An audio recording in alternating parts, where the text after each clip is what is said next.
porque me pusieron entre la espada y la pared, por eso tengo que arrepentirme. Es un arrepentimiento real y verdadero que tiene que venir, o que vino en la vida de David, de parte de Dios. Y creo que ese arrepentimiento verdadero tiene que haber estado en cada uno de nosotros. Y si nosotros en el pasado hubo un arrepentimiento real y genuino, creo que debería de seguir estando ese arrepentimiento real y genuino hasta que Dios nos mande a hablar, o hasta que Dios conforme ese carácter que tiene para con nosotros en Cristo Jesús. El arrepentimiento real y verdadero tiene que venir del mismo Dios, porque cuando viene a través de las circunstancias, hermanos, es un arrepentimiento tan carnal que a la vuelta de la esquina podemos ir y seguir siendo los mismos. ¿Cuántas veces de nosotros conocemos o nosotros mismos nos hemos hallado entre la espada y la pared, que lo último que pasa en nuestra mente, y como quedando patadas de ahogado, podemos decir: Señor, yo me arrepiento? Pero no es un arrepentimiento verdadero. Puede venir un arrepentimiento porque, no sé, te tomaron una foto, te cacharon por ahí, y lo único que queda para con tu mujer o para con tus hijos, para con tu iglesia, es decir: yo me arrepiento, hermanos, yo me arrepiento, Dios. Pero ese arrepentimiento realmente es un arrepentimiento tan humano, como decía, que solamente falta que el tiempo pueda dar la razón al mismo Dios o a nosotros mismos. Pero el arrepentimiento real y verdadero, hermanos, viene de parte de Dios.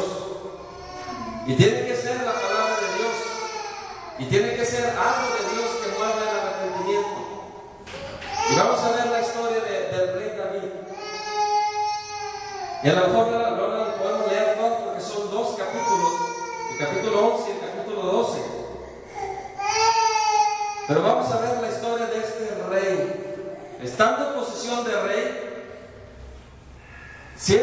puede ser en su juventud alguien que pasaba por desapercibido en la nación de Israel.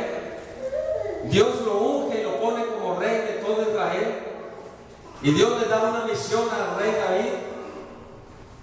Pero el rey David falla, pero la misericordia de Dios también restablece al rey David. Entonces vamos a estar analizando así rápidamente el pecado de David, el pecado de este rey, conociendo a Dios.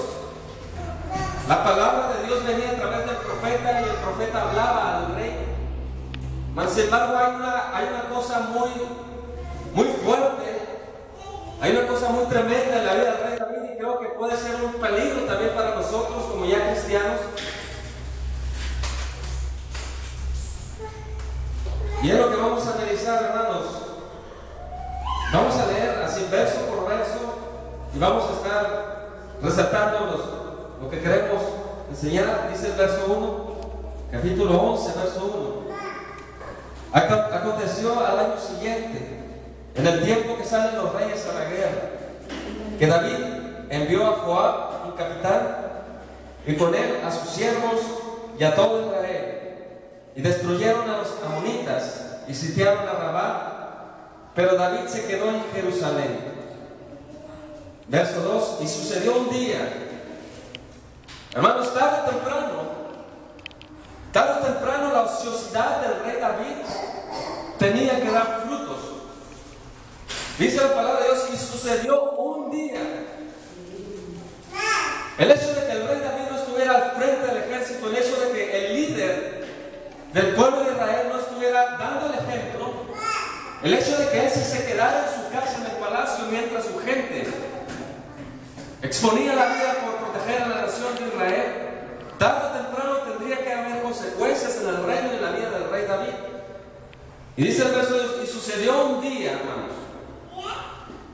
al caer la tarde, que se levantó David de su lecho y se paseaba sobre el terrado de la casa real, y vio desde lejos, y vio desde el terrado a una mujer que se estaba bañando, la cual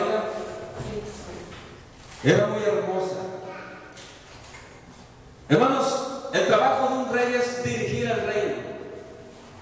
El trabajo de un rey es de proteger su reino. El trabajo del rey David no era quedarse casa descansando, aún sabiendo que la victoria la tenía segura. El trabajo del rey David es estar frente a la nación de Israel, mas sin embargo se quedó en la ciudad de Jerusalén, y su ociosidad trajo por consecuencia un gran pecado. Y su ociosidad, o sea, el hecho de no estar haciendo el trabajo que le correspondía, marcó la vida de la nación y marcó la vida de su vida.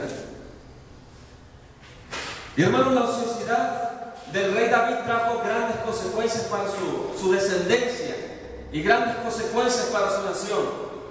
Y hermanos, la ociosidad espiritual también puede traernos grandes problemas para nuestra vida. Si bien estamos seguros en las manos de Dios, hermanos, pero siendo su voluntad estamos seguros. Pero fuera de su voluntad,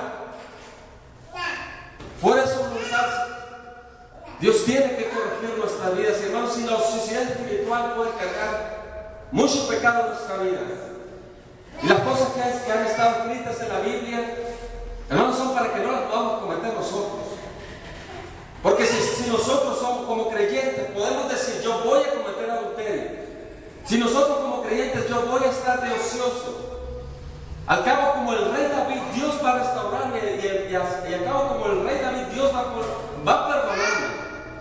Probablemente sean palabras de una persona que no ha sido regenerada o no ha sido nacida, hermano, porque donde está Dios, hay temor santo. Hacia aquello que Dios nos rescató, ya no volver ni siquiera a pensar o ni siquiera volver atrás. Dice el verso 2, la ociosidad de este rey. Y sucedió un día al caer la tarde que se levantó David de su lecho y se paseaba sobre el terrado de la casa real, y vio desde el terrado una mujer que se estaba bañando, la cual era muy hermosa. El verso 3, envió David a preguntar por aquella mujer, y le dijeron, aquella es Betsabé, hija de Eliam, mujer de Urías Eteo. Verso 4, y envió David mensajeros, y como rey que era, como aquel que tenía autoridad, hermanos, la tomó y vino a él, y él durmió con ella. Luego ella se purificó de su inmundicia y se volvió a su casa. La consecuencia de no estar haciendo el trabajo que Dios le había dicho al rey David, trajo como consecuencia el pecado, el adulterio, y trajo grandes consecuencias. Verso 5, ¿cuál es la consecuencia? Dice, concibió la mujer. Hermano, la consecuencia no es el bebé, porque un bebé siempre es bendición. No se puede decir que un bebé sea una maldición por algún pecado que hayamos cometido nosotros.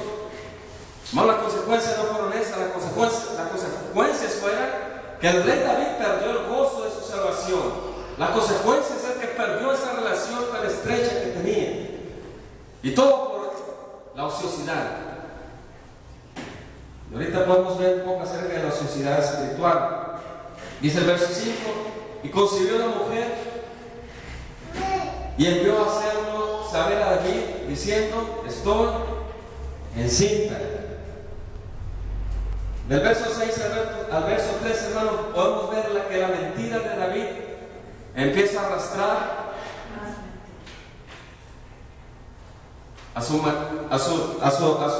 capitán de confianza, porque sabemos que un pecado arrastra otro pecado. Sabemos que una mentira, para poder sostenerla como verdad, se necesita hacer un fundamento, pero lleno de mentira. Y lo primero que quiso el rey David, en igual de arrepentirse, no se dice tanto acerca de la mujer, pero la mujer fue y se lavó por su inmundicia. El rey David no se dice nada. Lo que se dice es que el rey David trató de ocultar su gran pecado. Y el verso 6 dice, entonces David envió a decir a Joab, su capitán, envíame a Urías Eteo, o sea, el marido. Y Joab envió a Urías a David. Y esta es la base de toda mentira. Verso 7, cuando Urías vino a él, David le preguntó por la salud de Joab, y por la salud del pueblo, por el estado de la guerra. Después dijo David a Urías, el marido de Betsabé, desciende a tu casa y lava tus pies, Y saliendo Urías de la casa del rey, le fue enviado presente de la mesa real, mas Urías durmió a la puerta de la casa del rey con todos los siervos de su señor, y no descendió a su casa. E hicieron saber esto a David, diciendo: Urías no ha descendido a su casa. Y dijo David a Urías: ¿no has venido de camino? Preguntas, hermano: ¿por qué pues no desciendes a tu casa? Y Urías respondió a David: el arca de Israel y Judá están bajo tiendas, y mi señor Joab, el capitán, y los siervos de mi señor en la casa de campo. La pregunta: ¿y había yo de entrar a mi casa para comer y beber y a dormir con mi mujer, por vida tuya y por vida de tu alma, que yo no haré tal cosa? Hermanos, este era el trabajo del rey David: proteger el arca, proteger el ejército, proteger su nación, hermanos. Y Urías tenía más valor, porque él sí tenía el sentido del deber. Hermanos, cuando nosotros estamos en una ociosidad, tanto física como espiritual, perdemos el sentido del deber. Y en esa causa, y la causa de la mentira, empezamos a formar una vida a base de mentiras. El corazón se vuelve a endurecer y la mentira se convierte en verdad. Y al final podemos decir que todos están en nuestra contra y que todos están en mentira y yo estoy en verdad. Pero todo es ocasión de la ociosidad. David planea, hermanos, también un asesinato. Primero comete adulterio, después comete un circo de mentira, y después David planea un asesinato. Verso 14, verso 18.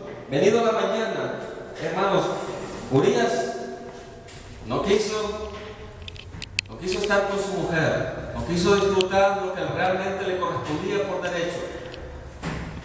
Sin embargo, dice el verso 14: venido la mañana, escribió David a Joab una carta, la cual envió por mano de Urías. Hermanos, la carta que llevaba Urías era el salvoconducto para su propia muerte. Urías era tan honrado que ni siquiera quiso leer la carta. Urías era un fiel soldado y David no era un fiel rey. Dice el verso 14: venido la mañana, escribió David a Joab una carta, la cual envió por mano de Urías. Escribió en la carta diciendo, imagínense las maquinaciones por causa del pecado de estar ocioso, por causa del pecado de David. Dice: y escribió en la carta diciendo: poner a Urías al frente, en lo más recio de la batalla, y retirado de él para que sea herido y muera. Son pensamientos tan corruptos, tan maquiavélicos, lo que estaba pensando, todo por querer cubrir su pecado y por no arrepentirse. Lo que menos que quiere un hombre después de que comete pecado es el arrepentimiento, porque tiene que venir de Dios el arrepentimiento verdadero. Dice Urías, el verso 16: así fue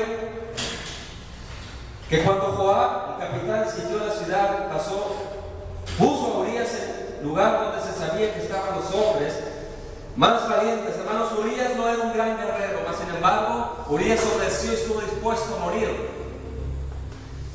Verso 17: y saliendo luego los de la ciudad, pelearon contra Joab, y cayeron algunos del ejército de los siervos de David, y murió también Urías Eteo. David hace cómplice a Joab, hermano. David hace cómplice de su pecado. Entonces, cuando nosotros cometemos algún pecado, y no hablamos de pecado grave o pecado chico, cuando nuestra vida está a base de mentiras, hermanos, nosotros lo que podemos hacer para sostener esa gran mentira es empezar a contratar personas igual que nosotros. O sea, empezamos a derrochar la mentira, pues. Nuestra vida empieza a basarse a base de mentiras. La vida es cómplice a Joab. Pero ¿qué tal la sociedad espiritual? Primera de Tesalonicenses, capítulo 5. Vamos a buscar Primera de Tesalonicenses, capítulo 5, verso 2.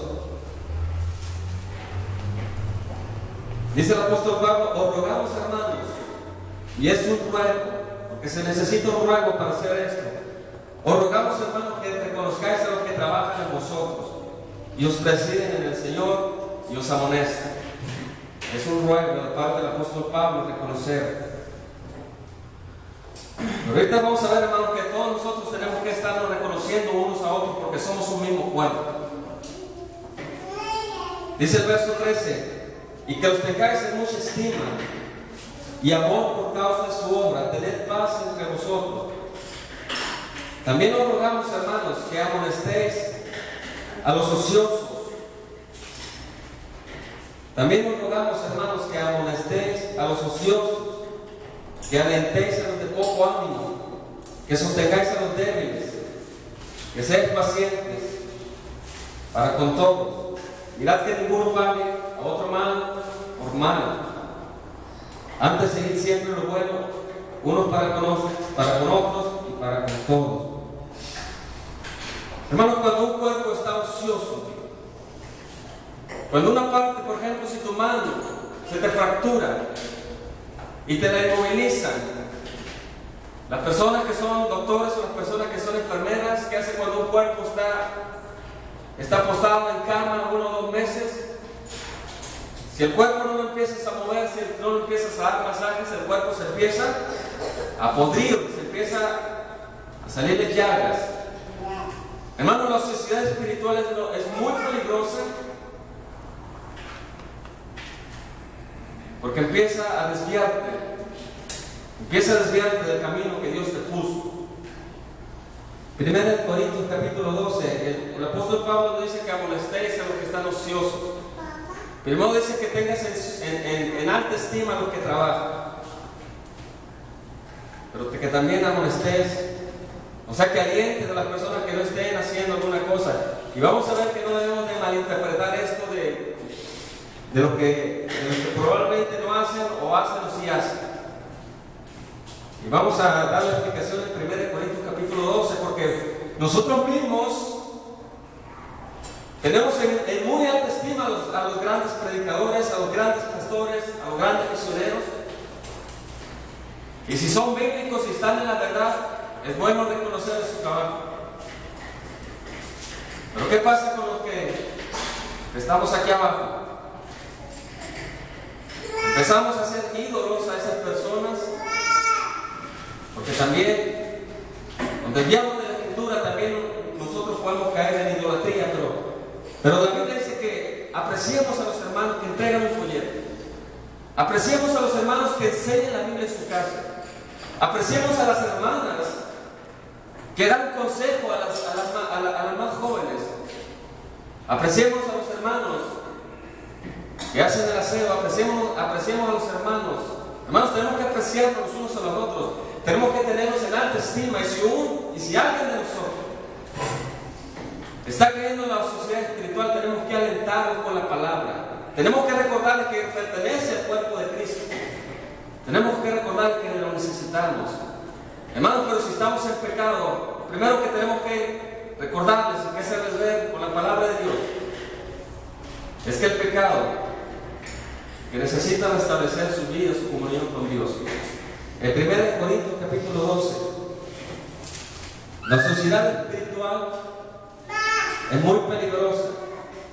Y no estamos hablando que vayamos todos a misiones, estamos hablando que necesitamos estar andando en el Espíritu, porque si no andamos en el Espíritu, andamos en la carne, viviendo en la carne, viviendo en los placeres de este mundo, o aferrándonos a estas cosas materiales que con el tiempo tienen que destruirse. Es 1 Corintios capítulo 12.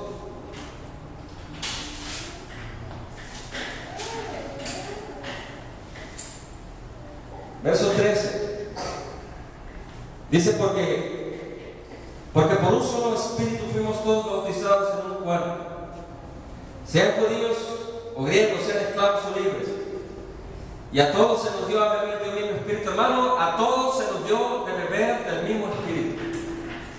Lo mismo, el mismo espíritu que tiene el más grande predicador de la historia del cristianismo, hermanos, el mismo espíritu tú y yo lo tenemos. Porque todos hemos sido bautizados en un mismo espíritu, todos estamos puestos en el cuerpo de Cristo. Y dice el verso